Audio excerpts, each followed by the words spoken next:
Salut à tous et à toutes, c'est le bazar de Gaïa et aujourd'hui je vais parler du youtubeur critique Arcosé. Oui, je dis que c'est un youtubeur critique car il critique des jeux vidéo.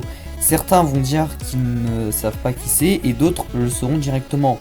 Mais derrière, je préviens tout de suite, cette critique sera mon simple avis. Vous pourrez débattre dans les espaces commentaires si vous avez envie. Je pingerai même Arcosé lui-même pour qu'il puisse voir la vidéo. Bien que je pense qu'il n'en a un peu rien à foutre, mais c'est toujours mieux de préciser quoi. Surtout qu'à mon avis, il n'y a pas grand monde qui doit faire ça. Beaucoup de gens lui font la pub, mais est-ce que c'est mérité ou pas? Je vais juste chercher à savoir ça quoi. Arcosé est un youtubeur critique qui a créé sa chaîne le 23 février 2012 et qui a créé sa première vidéo le 7 juin 2020. Qui était une critique sur Pokémon épée et bouclier. Également, nous pouvons voir à cette description, c'est quelqu'un qui expose beaucoup son avis, quitte à être hautain certaines fois. Le seul défaut que je peux attribuer à Arcosé, et je dis bien le seul, est la durée de ses vidéos. Enfin, la plus longue dure 4h30, et souvent on est dans des moyennes de 2h voire 3h. Mais ce défaut peut être facilement rattrapable par la qualité du fait que c'est des arguments bien construits et bien structurés. Arcosé fait dans la critique, mais pas à moitié. Il va analyser chaque thème de critique en soi.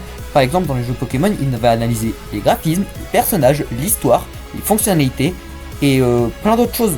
C'est la qualité, mais avec un grand défaut derrière. Mais en termes d'autres qualités, il sait très bien critiquer les jeux, il le dit lui-même.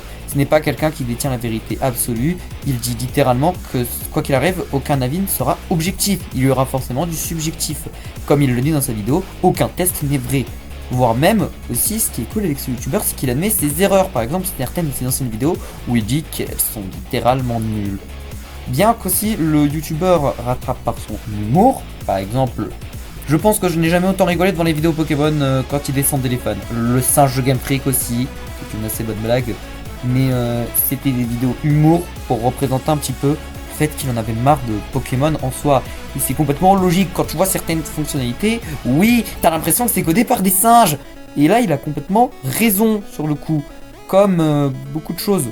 Mais ce qui est bien avec ce youtubeur, c'est que c'est l'un des seuls dans les critiques qui réussit à diviser sa subjectivité et garder un avis un peu objectif, bien qu'il le dira qu'il ne sera jamais 100% objectif. Personne n'est 100% objectif en soi. Je fais peut-être des parenthèses, mais juste pour expliquer le coup. Et un truc que je vais désamorcer directement, je n'ai pas vu toutes ces vidéos. Donc si jamais vous avez des contre-exemples dans des vidéos que je n'ai pas vues, je vous invite à en parler. Je vous affiche les vidéos que j'ai vues dans, du coup, ici. On peut passer. Ah oui, pour info, Sonic Unleashed, je n'ai vu que la moitié. Bon, je pense qu'il est temps de passer à la conclusion. En conclusion, Arcosé est un bon youtubeur critique en soi.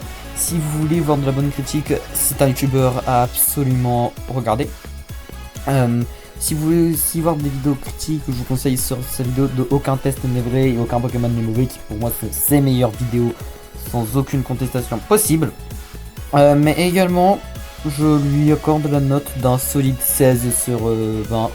La raison, c'est que souvent ces vidéos sont trop longues pour que j'ai la détermination de les regarder en entier. Ou alors de pas faire de pause avant.